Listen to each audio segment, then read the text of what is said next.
Welcome back. Tom Greene and I continue our talk regarding all his memories on Knight Rider. So fasten your seatbelts for a lot of more great stories from Knight Rider producer and writer Tom Greene. Enjoy. Now, we were talking about how we write episodes and we would be in teams.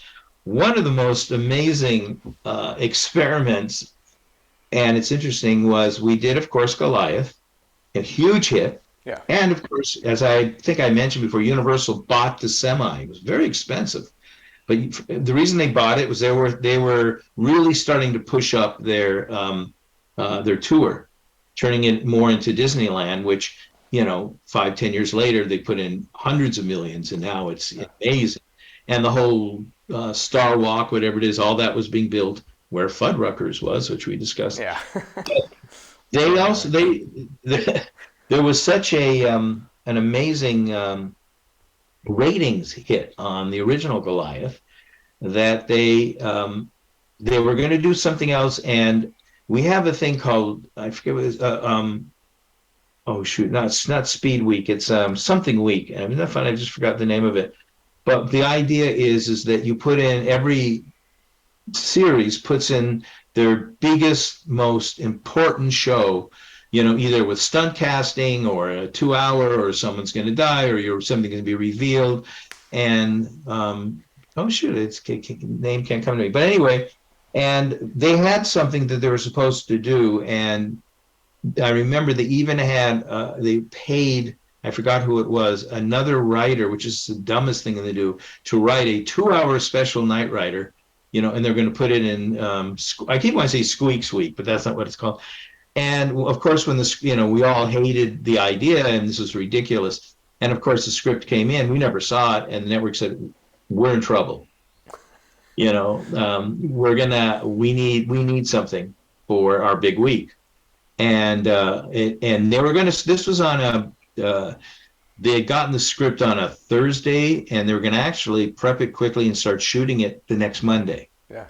So now we all get a call at like 4 a.m. from Robert Foster, the executive producer, and he said to me, Rob Gilmer, and Janice Hendler, and he says, I want you to get up and by 6 this morning, meet me at Hamburger Hamlet, which was a kind of a hangout go to, which opened very, very early, or it may have been 24 hours, of course, based on Hamlet of Shakespeare. It had all that on the inside.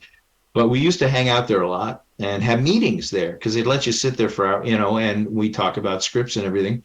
And that's when he informed us that we're going to need to write, and what they all decided to do, the network, is a sequel to Goliath. And here's the thing, we're going to beat it out, and that means it's 8 acts, because it's 4 acts, it's a 2-hour. We're going to sit here with our bacon and eggs, and we're going to beat out 8 acts, and then we're going to hand 2 acts to each one of you. You go back to your office, and by the end of today, you write those 2 acts, and you have them done. And then tonight, you're going to give them to me, and then he will kind of buff and sand them, and so everything kind of fits. So that night at like midnight, he could send to the network this big 2-hour, show, and and that's how Goliath.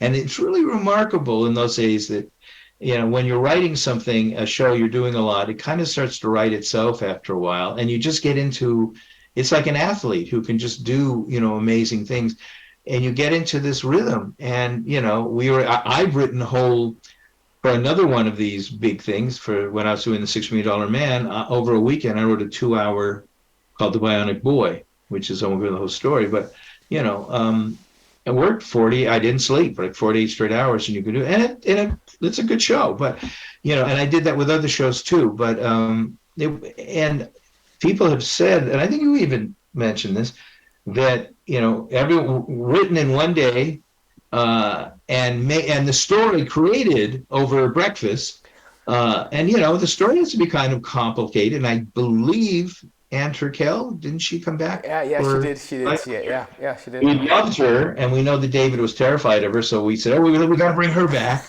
He was. He was. We need to hear more about that, but that's, oh yeah, I'll tell you in a minute about that. Yeah, but I thought I'd mentioned it before, but you know, people have said they liked it even better than the original Goliath, and because in this one, what we did is instead of plot, we all put in some of our own. You know, we all have little tricks or things we love to write about. One thing I love to do, and it's funny because when they did it, that's where, which I'll mention in a minute here, the story of Devin and almost leaving the show. And we wanted to give him more to do. Yeah. So instead of just being in his office saying, you know, the prince wants to have you kidnapped, the rules of war, we actually had him go. And if I'm not mistaken, this is the one where they end up in a jail. Yeah. And Devin is with him. And I always loved to come up with, which ended up years later becoming, you know, they call it now MacGyvering something. Yeah, yeah.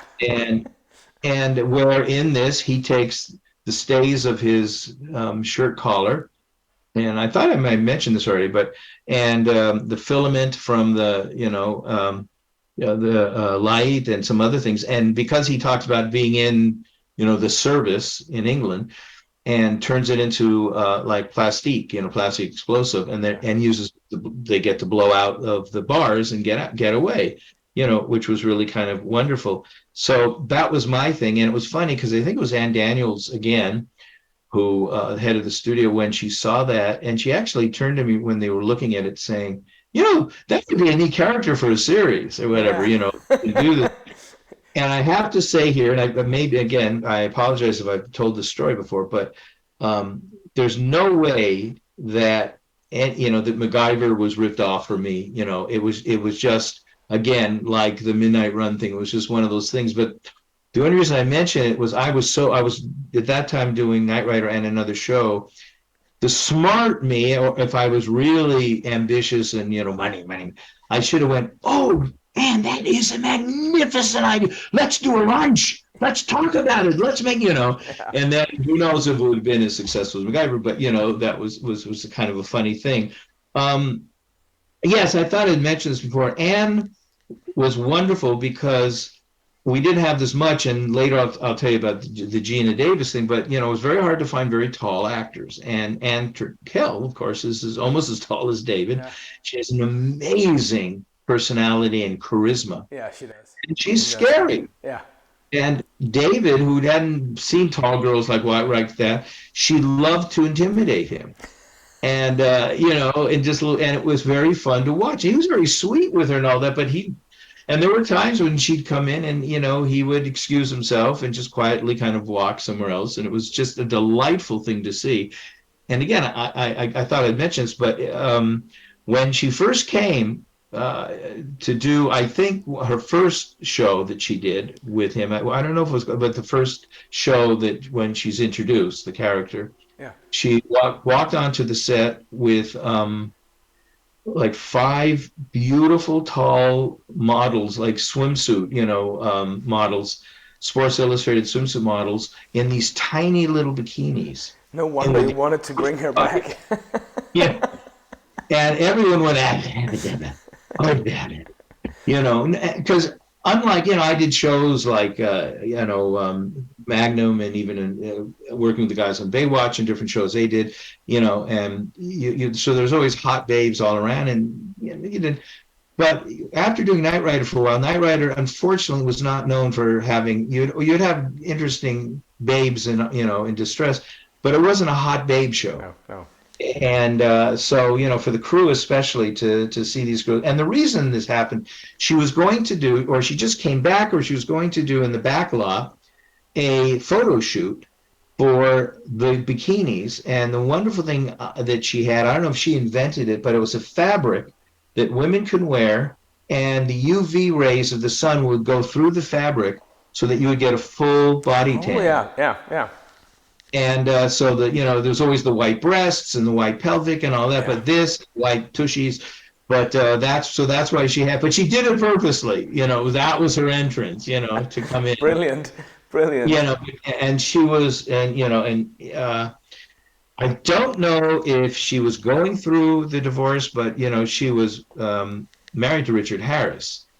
And, he was brilliant. One of these iconic guys like, all those great, like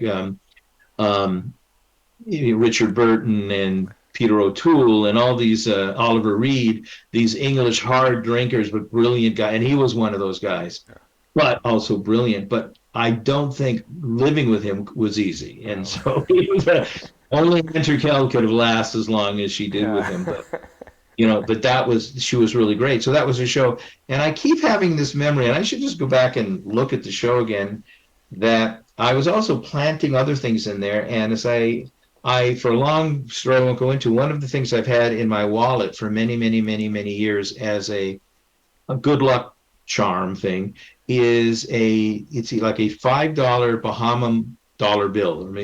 And if you look in those, the Bahama bill is one of the most beautiful things you've ever seen. One side is like, the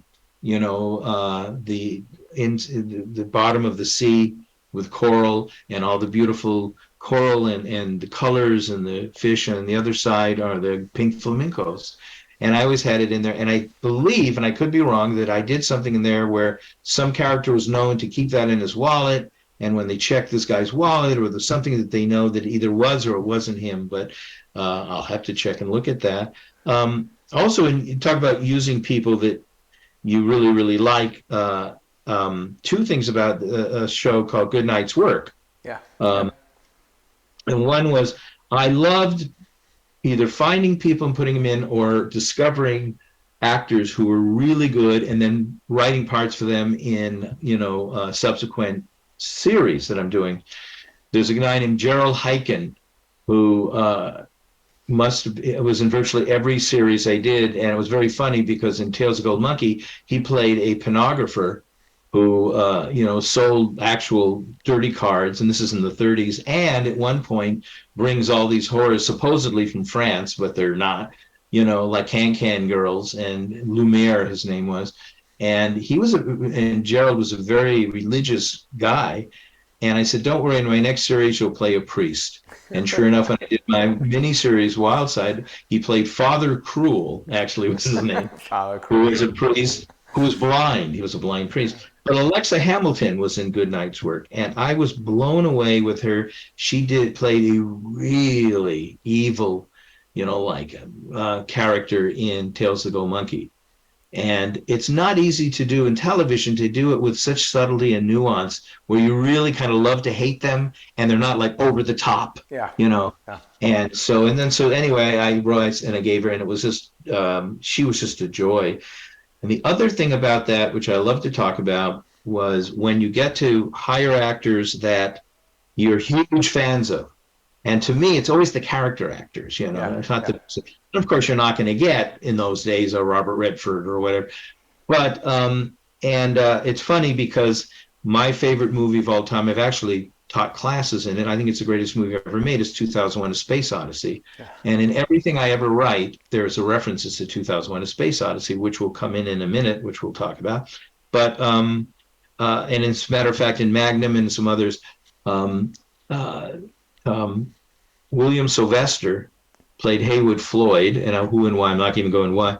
And he was an American actor, and he lived out here. So I used to always use him just so, and he knew it was so funny. And I tried to shut up after a while, because he knew a lot of guys like me were hiring him just to have Haywood Floyd, in his office. What was that guy? What was it? It was Stanley Kubrick.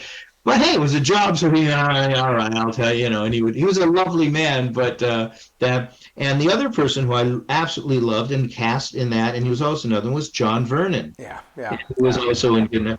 And I purposely wanted, because I did this all the time. He was someone who you love to hate, of course, Animal House being one of, but he's done hundreds of things. He's always playing bad guys, and he was just one of these character actors that you just love. Yeah. And we put him in that. Now that episode, for some strange reason, and I don't know why, had a lot of network interference, and especially the scenes that he did, because I'm not mistaken, Goodnight's may be the one where they crash into his penthouse. Yeah, exactly. Yeah. And I think it's the one where he knows that Michael Knight is Michael Long. Yeah. That may be. Yeah.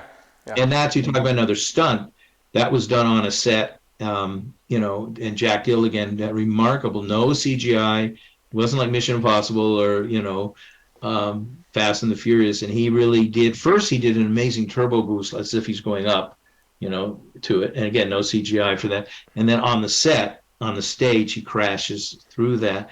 But for some reason, I think they wanted to completely change. He kept trying to change John Vernon's attitude, or he's too mean, or he says, or whatever it was. I'm not even sure anymore. Or things he did to, I think Ann Turkel was involved. And the poor guy, and he was in a lot of scenes, but every night we had to rewrite his scenes for the next day. And so for like 5 days in a row, you know, at like 4 or 3 in the morning, he would get a knock on the door with, here's the new side, here's the new scene, here's the new scene. And he was a little pro about it, but Janice and I, we went to lunch, and she was a huge fan. We loved him so much. And I always loved this thing that we did for the next, so after the show was over and you say goodbye, it was good, huh? You know, you did a great job and hope we'll work again, and which we did. I actually hired him again. And he left. The next morning at 4 in the morning, he gets in the door. Here's your changes for tomorrow. Like, what? We have to reshoot again? And then for the next week, every night, we had someone we would write fake scenes and deliver them to him in the middle of the night. It's never going to end, John. It's just going to, and we loved it. And to his credit, he finally, I remember I was in my office, I think with her, and they said, John Vernon's on the phone. And I thought he was going to say, you know, I'm not. I remember picking up the phone, and as I picked it up, I can hear this. He had a great laugh, this hysterical laughter, you know. And he just thought it was the funniest thing in the world. And he says, you know what I've done? I've taken every one of those friggin' scenes, and I've framed them, and they're all in my office now. So that was such a wonderful thing with him. The other thing, you know, David, you know, his other career was singing. Yeah. And he had done some singing before that and all that. But I kind of feel in a way like I was it's like, you know, were you in that, what's that wonderful basement nightclub where the Beatles first played together, you know, I think in Germany, actually.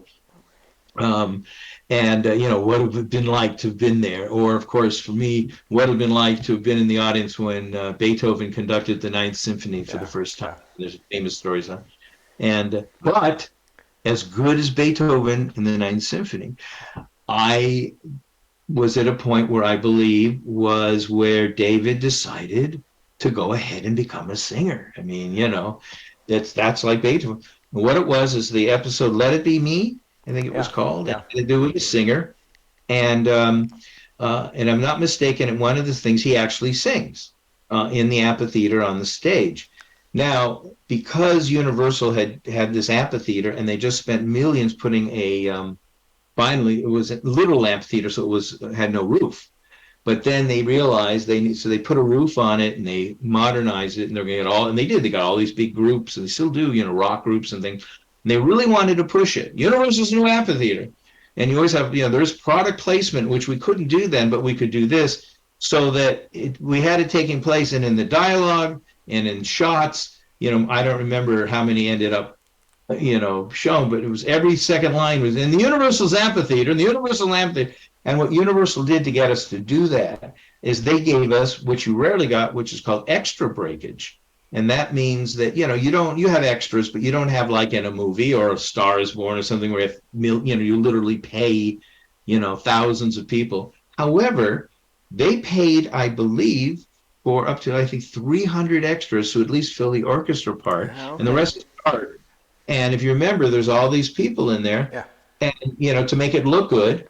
And the director came out and he said, okay, when, you know, David sings and all that, and in those days, now you use your iPhone with the light. We used to have lighters.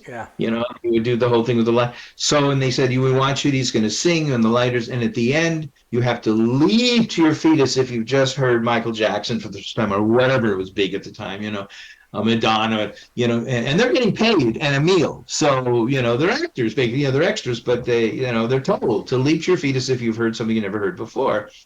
And so when David went out and they shot this thing, and I do remember something else. I remember I could be wrong, but I was kind of impressed that whenever you do songs, you know, it's always pre-recorded and you lip sync. Yeah.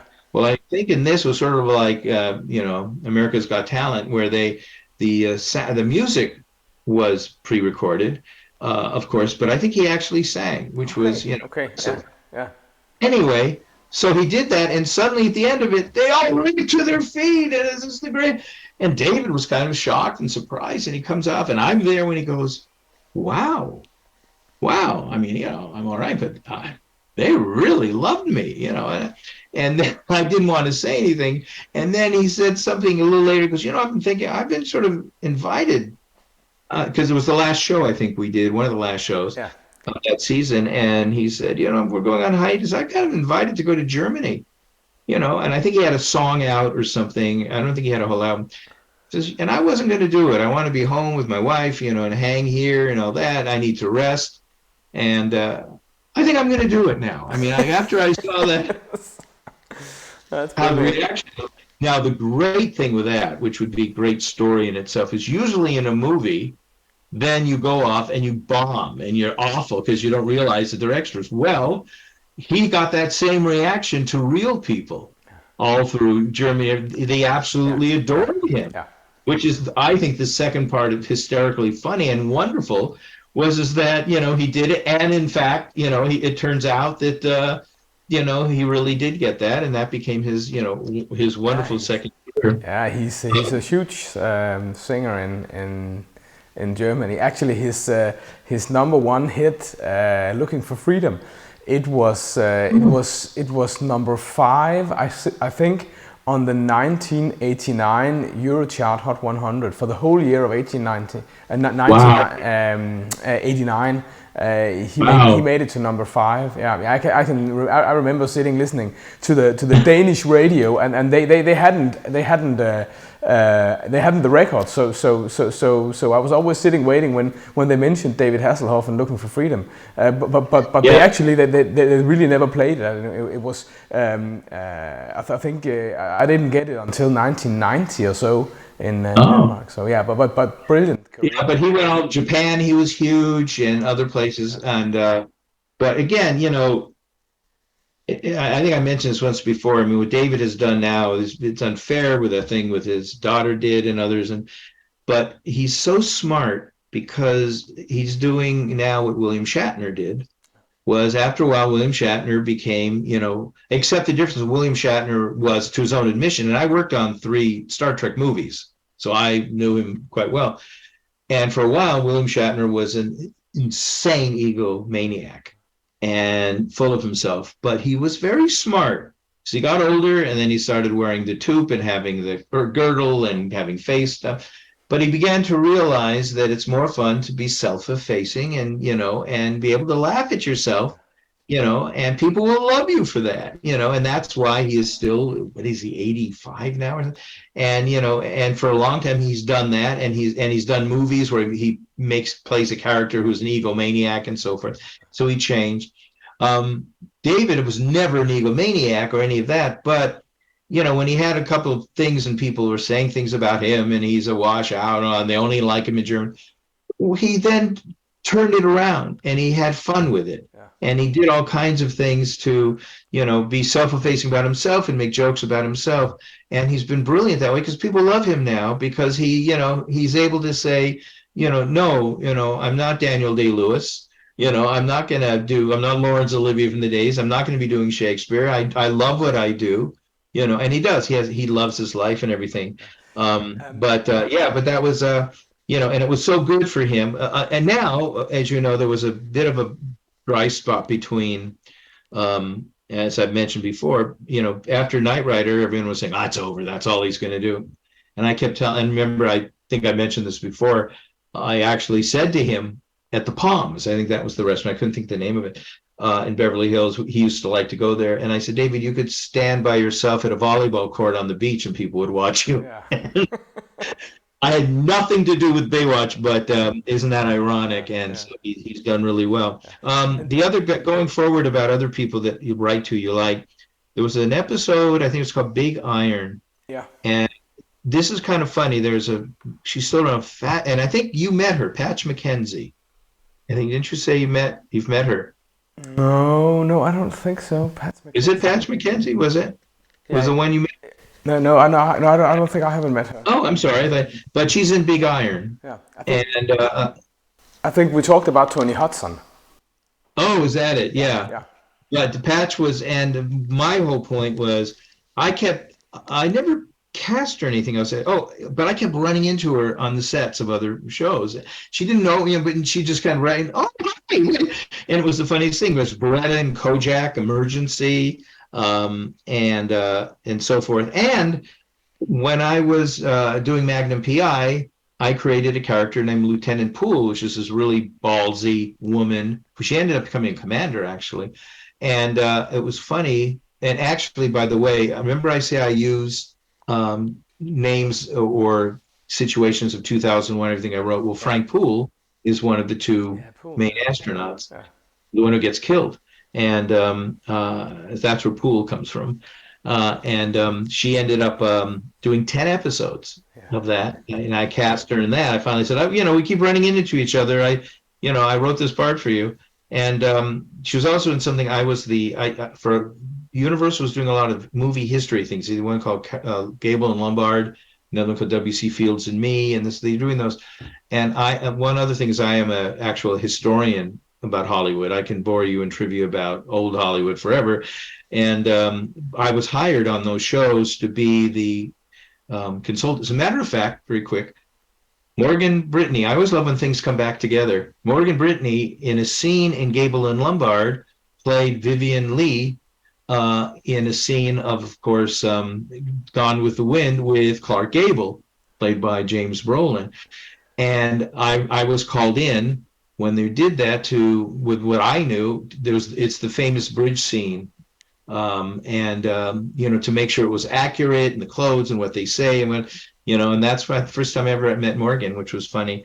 But it's a wonderful thing when you can in our business, when you can help people and make you feel like you maybe had something to do with the spark, which we'll talk a little bit about in Gina Davis on that. Let's just continue. I have a question. Yes. Regarding the shooting schedule and the air date of the episodes, because the episodes did not necessarily air on the network in the same way that they were shot. Can you tell us a bit about? Absolutely. What is behind the decision of when to air an episode, and why is this happening? Well, it's very, very specific, and I've come up with that name that it's called Sweeps Week. When you're trying to do shows, they're going to sweep the ratings. They call it Sweeps Week, and that answers your question for this. It's not just Sweeps Week, they don't do anymore, where literally that 1 week of ratings for all the series of all the different networks would give you a balance or a foundation for how much you're going to charge per minute to the sponsors. So you better have something good. Now, your ratings each week are also important. And they look at these vitally important, not only, got more sophisticated. Now it's insanely sophisticated, more even with streaming like Netflix and so forth, because they can, I think, go in and not only they can look at your TV and see what you're wearing, what you're eating, if you watch it, you have something between your teeth. But what they would do is if a show like Knight Rider was always a big hit, way up there. But sometimes not all your shows were great, and the people watching it's interesting. You'd always say, what is your favorite? What is the worst? I remember, for example, as much as I love Knight in Shining Armor, and it was all about love and all that, I saw somewhere, maybe it was the Internet Movie Database, some people were like it, but they actually had some reviews. Someone said, the most boring Knight Rider ever done. Oh, what do you have to do with beauty and love? And they're right. I mean, for a lot of especially kids, that is boring, and he's absolutely right. So I'm saying you never know. The reason I mention that is that you may have some shows that are a little down, and before they even air, if they're getting nervous, and I did a lot of big shows. In fact, when I was doing Magnum PI, when I'm not taking credit for this, but it was the #1 show in the country. And all that means is the network makes your life even more miserable. But if you're this high up and you just start dropping a little bit, or they're getting nervous about your demographics. Do you know what the demographics are? That's very important for sponsors.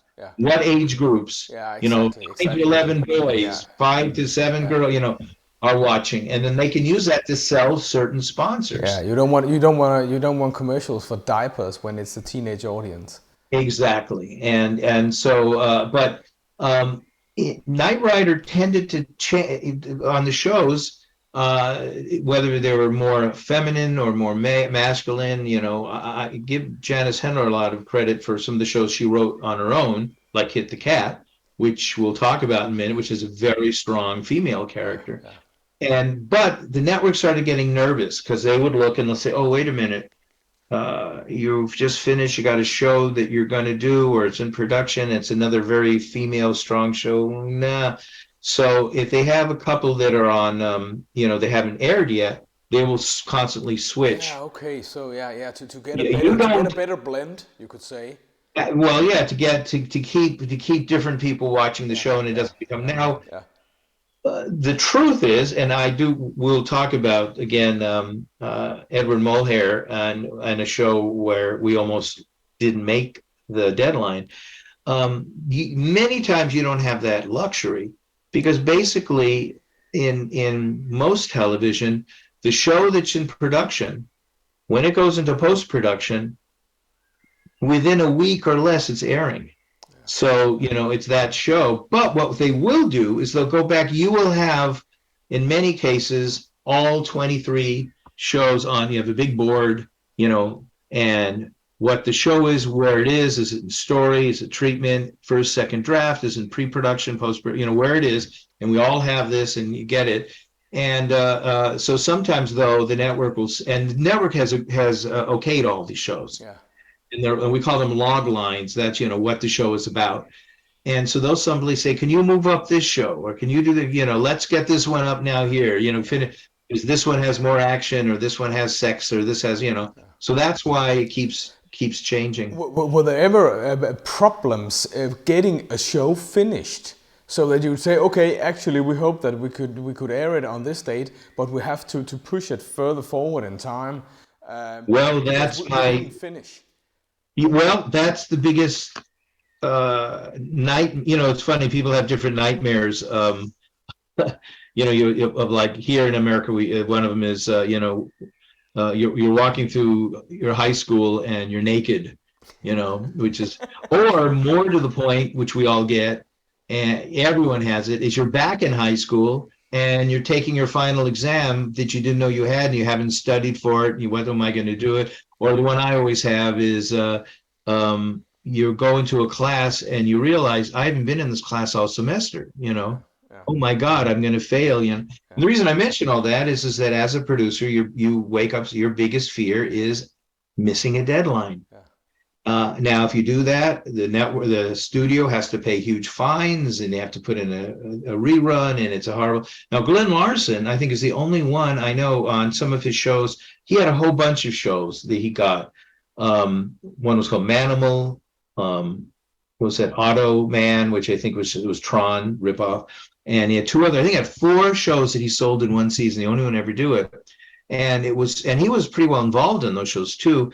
And it got to be so much and overwhelming, he actually missed some dates. Okay. And when that was almost like saying, "Did you hear about Glenn Larson? He went into the commissary and shot up 15 people." What?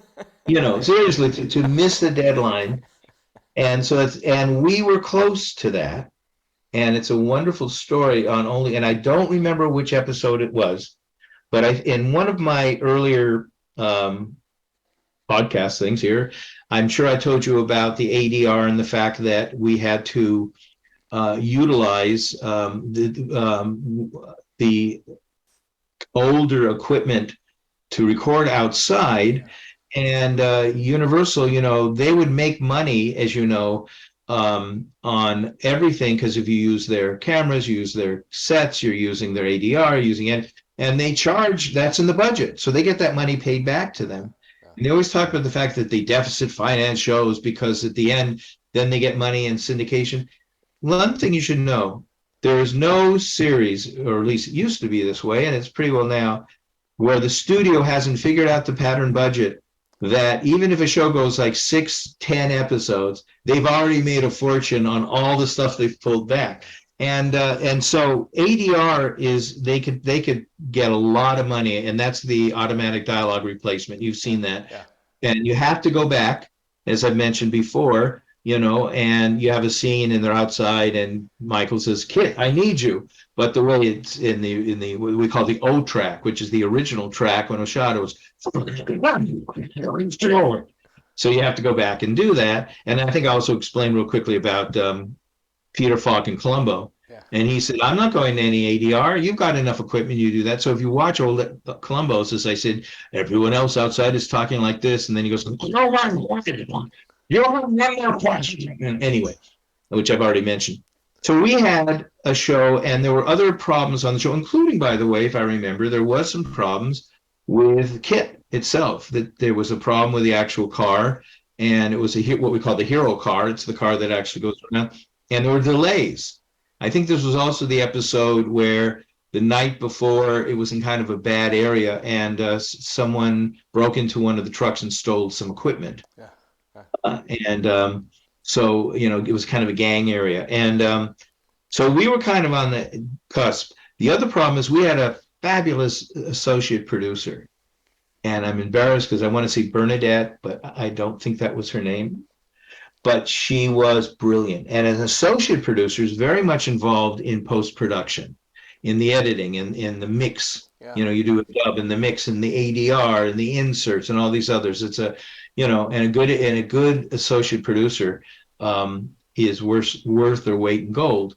To make things worse on this is she was on maternity leave, having a baby. Of course. So they brought in another person who really wasn't experienced in the ADR. Now we had to have, what had happened was there was an actress who actually had done quite a bit of stuff, but I think she was going through a divorce or something. She was going through a really hard time. And they had to do a lot of dialogue with her in this one night. And if they didn't get it done that night, we would miss the deadline. So it's bum, bum, bum. And Edward Mulhare also, he only had like 3 lines that he had to do that night. But when he came in, they were doing her, some of her lines, and she was screwing it up. And it was exactly like, I don't know if you have that here, but here we have this nightmare at a supermarket where you have like, an apple or a can of Coke that you want to buy, and the person in front of you has a cart filled with enough to feed an entire soccer team. Yeah. And it's like you want to say, "Could I get in front of you?" And mostly they'll say yes, but you get some a-hole who will say, "No, I'm here." Yeah. Well, that was it. Edward Mulhare looks down and sees how much work she has. She's like 3 hours of work, and he wants to go home. But they're set up for her, and they have what it is, they have these film clips, and he probably sees his movies, and it'll go boop, boop, boop, and then boom, then you have to say the line. Yeah. And so that was all set up, and so Edward had to wait, and he was getting more and more angry, and she kept blowing it, and it was an emotional time for her. She was a professional, and the more she blew it, also the more upset she got, because being a professional, she was embarrassed. That she was screwing it up, and it's like a soccer person who lets the goalie, the ball go through or something. Yeah. I shouldn't be doing this, and everyone kept saying to her, it's okay. So, but he was getting more angry, and so at one point, what he did is there was a line before that in the boop, boop, boop you hear, and then she had to react to the line. So Edward got up and goes, "For God's sake, this is crazy." And he gets up and he said, the line was something like, "Do you have it or not?" And then she's supposed to say, "No, I don't." So he got up, and so when he goes, "Do you have it or not?" And she went, "No, I don't," and did it beautifully. And they said, "Great, okay, we can move on." So they did the next one, and he looks down at the thing, and it's whatever it is. And so she says, and he reads the line. He says, "Are you coming with us?" And no, I don't know, whatever, but he does it in his way. So they said to him, they said, listen, that one we got in one take. I said, this is fantastic. Oh, and he also he did something the first time she did. He goes, no, you're not here. You're not in the goddamn opera, young lady. This is not Wagner. You speak like a human being. And I'll bet you never in your life you ever talked to anyone like that. So, and she went, oh, and then she did it well. So the guy was up in the ADR said, listen, Edward, do you mind? You're too terrific. Could you just feed her the lines for the rest of this? And then she's looking at all this. And he says, are you out of your mind? Yeah, you want to pay me a absolute fortune to be here. I'm not, because you don't get paid. That's part of your cast thing. Yeah. When you do ADR, it's part of the money you got for for acting in it. Yeah. So you don't get paid anymore for it. He said, you want to pay me on this? Absolutely, but it's absolutely ridiculous. I have places to go, people to see. I have a life of my own. I'm not going to sit here because someone can't do that. I've had it. And, I'm looking, if you want my lines, you can come. And he leaves. And they're like, they don't know what to do. And she gets very upset. And so what they always do is let's take a break. Yeah. And so they took a break, for like a half hour or something.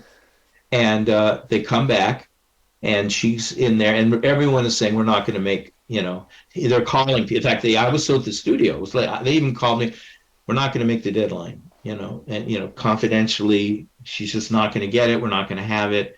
We have to have these lines, just be prepared, be aware, we're all getting upset. And a half an hour goes by, she comes back, and let's keep trying, because they have to shut down. They can't go all night. Oh. They're budget wise at like 10 or something. They started late, but they have a certain amount of hours, and then if they're going into meal penalty and overtime, they just budget wise, can't do. And I think there's something in the union that they had already done an overtime. They can't do 2. You can't have them going all night. In other words, so through their union, they would have to leave. And the projectionist is there. They would have to leave. There's all these different unions. But she comes in, and they sort of start, and the door opens, and Edward walks in. And they look over, and he says, yeah, now you really want to be angry. And he had this fabulous, I think it was an MG. He had a little sports car, which was his absolute pride and joy. And I think he actually had it shipped over from England. I could be wrong, but he loved it, and he always drew. And it was in a convertible, and he put on a whatever it is you put on with it, and his, and he even had sometimes he even wore a scarf, had a scarf, and he, for fun. I mean, he wasn't great. It was to dress up, and he came in. He said, "Oh damn, can't believe it, my sports car." He says, "Some horrible monster, great man in his truck into it. It's ruined, and I have to now wait to get a flatbed tow truck to come in and take it. And I don't believe it's gone. It's gone. And if I can make the city and all that," and he sits down, now I have to wait for the tow truck. I told him to come meet me here. And everyone's like, and this is not helping her, right? So she starts up again. He goes, "Oh, damn it." He says, "I have nothing else to do. All right. I'll feature the effing lines. Come on. And he went and he fed her the lines, and she just zoomed through it with his help. And they got it done, which was going to be 3 hours. They got it done like in 40 minutes or something, more than enough time. Everything was incredible. And then he left. And the beauty of this story is I was in I'm hearing all this, and I heard about him, and I'm thinking, okay, and I'm even thinking, okay, well, how can we fix on our budget to buy him a new sports car, and and whatever, and you're trying all the, and then says, "Oh, he has insurance. I'm sure he did." And so I'm in my office, and you look out from where my office was there out the window. There's a parking lot but it's the VIP parking lot, and I look, and suddenly I see these headlights moving this way, and then it's going to turn onto the road from the parking lot, and I look, and it's Edward. In his sports car, which was completely untouched. And you realize that what this guy did, he felt bad. He came back made up the story about the sports car because he couldn't possibly say, "All right, I'll help," after what he went through. I won't do it. So he came up with this idea of the sports car in order to help her and to do that. I mean, that is such a, That's awesome. You talk about this awesome, Edward. And I, of course, have another story, which I think I'll end with the motorcycle story, which is my favorite of all time. One of the last ones, I guess, that I had a credit on, but I produced a lot more, which is interesting, where do you get your ideas or something? And sometimes we just steal from great, we do show, like, and not a steal, but Janice Hemler and Kat, she loved Cary Grant. Well, God, what is it? Cary Grant and Grace Kelly, Catch a Thief, the Hitchcock film. And so it was basically kind of where a woman plays the Cary Grant character as the burglar. Anyway, one other episode is called Dead of Night.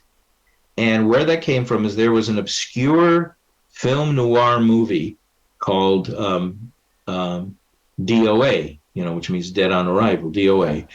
And it had one of them, and I loved it as a kid. I saw it just once. And in those days, you couldn't go out and get it on Netflix or Blockbuster, which is no longer around. But in the days when those Blockbusters, and it was what we call film noir. It was one of these very low budget films, usually shot in downtown LA, black and white, and it usually had to do with gangsters, and there would be a chase and all that. But they're wonderful, and it became a very big thing, film noir movies. And this was one of them for an independent. Edward O'Brien, wonderful actor, played this part.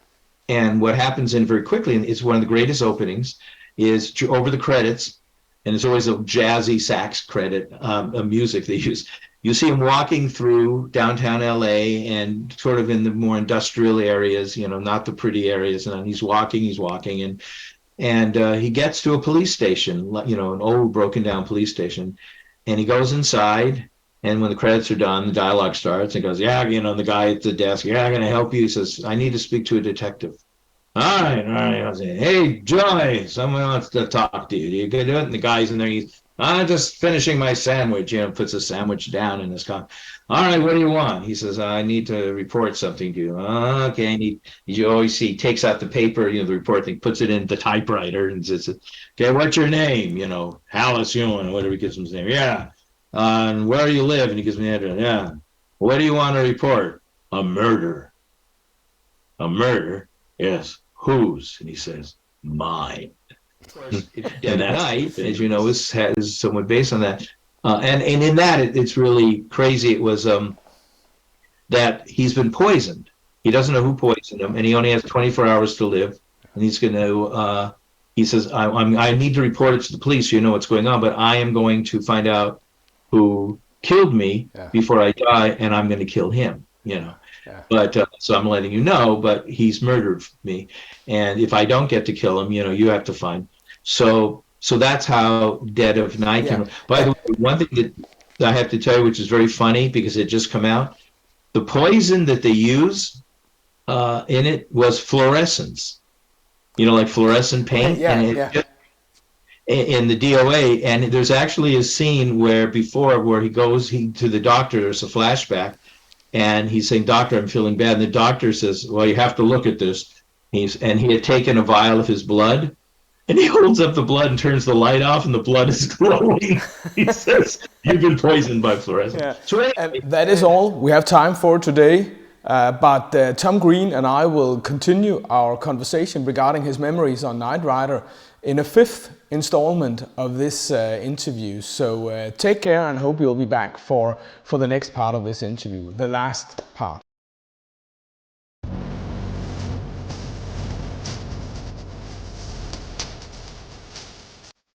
Hello friends, it's me, KITT.